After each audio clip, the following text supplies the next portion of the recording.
from Anshe Sfard Bethel Emeth Congregation. It's time to take 10 minutes for Torah with Rabbi Joel Finkelstein.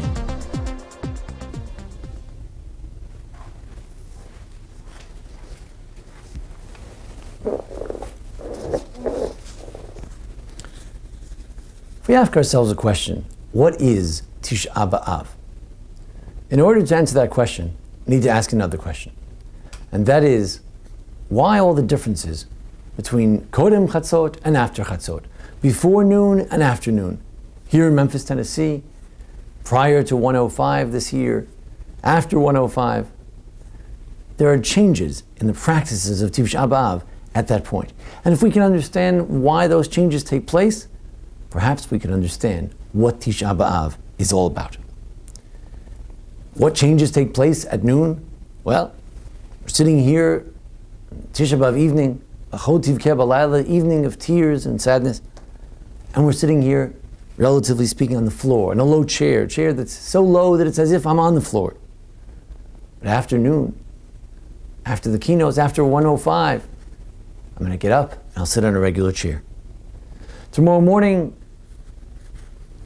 I'll wear the talis. I won't wear talis and tefillin.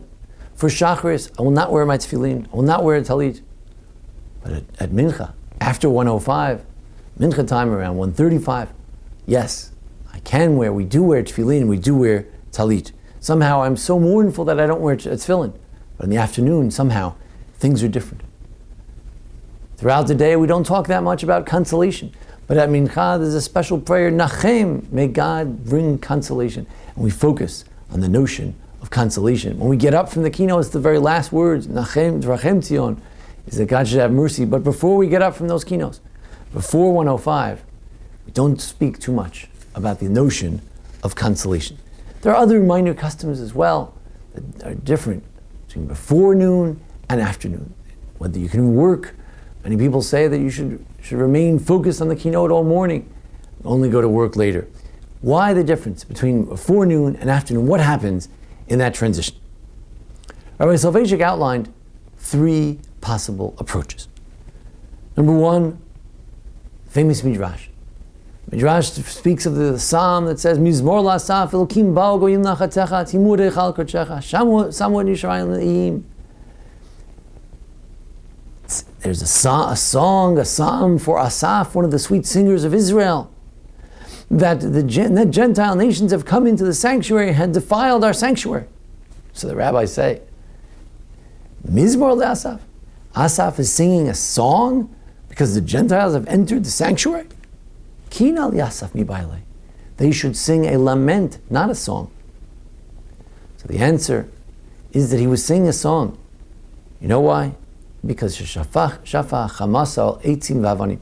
That God merely poured out his wrath on the sticks and the stones of the temple.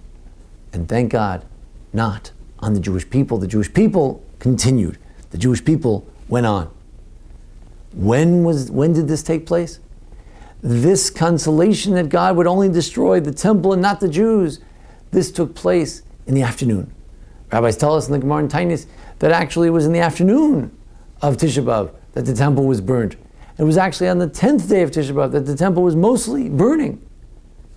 We begin from the beginning of that burning. And since in the afternoon there was the burning, strangely enough, rather than it being a more severe period of mourning, it's a better period. Because now we can say that yes, God has poured out his wrath on the stones and not on the human beings. Number 2, we change at 105, at Chatzos, at midday, at noon, we change the laws because Rabbi Soloveitchik says we transfer from Meso Mutal Fanav. It's as if the deceased is right in front of us. It's as if the temple is right there and it's not destroyed yet. It's about to be destroyed. We're thinking of it as if the destruction is right there. And then, when the fire actually takes place, it's like Nistam HaGoel. It's like you take, in the olden days, you take a rock and place it in front of the in front of the tomb. And from then on, the funeral is over.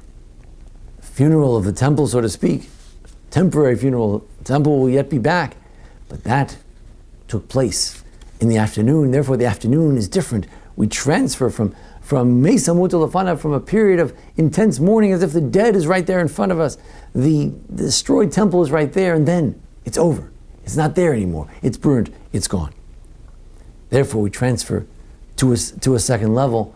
Like in the Shiva, when the funeral is over, actually you can go to a better period of mourning where you can actually receive consolation. Finally, there's an idea, Chatzos, the noon. Where in Jewish law, is noon significant?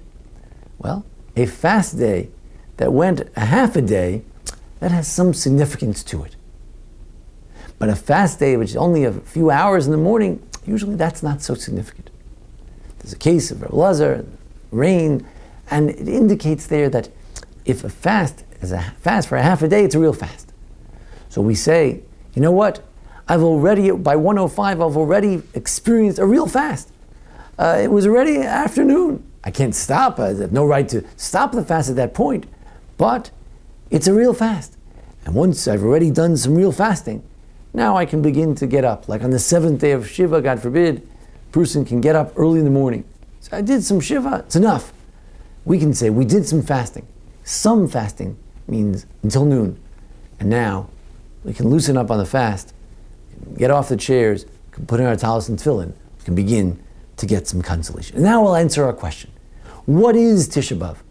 Tisha B'Av is that transitional day. It's not what is Tisha B'Av. Tisha B'Av is not one thing. Tisha B'Av is a transition from one to the other. It's a transition from feeling that raw emotion of the temple not being there, not being destroyed, to a sense that the temple is gone, it's destroyed, and we have to come to terms with it. If there's a transition that takes place when we recognize that no, God is not going to pour out his wrath on the Jewish people, he'll pour out his wrath on the stones and the bricks and the mortar. It's a transition. We come to that realization that there is a silver lining, that somehow God has not destroyed the Jewish people. This is not the end of the Jewish people. There will yet be another beginning. And finally, it's a day that's not only a day of mourning. After all, we associate sitting on the floor, not saying hello to each other. We associate this with mourning. But it's not only a Yom Evel, a day of mourning and weeping. It's also a day of tainus, a day of fast. And what is a fast day? A fast day is a prayer. Now, there's a sense that Tisha B'Av is not a day of prayer.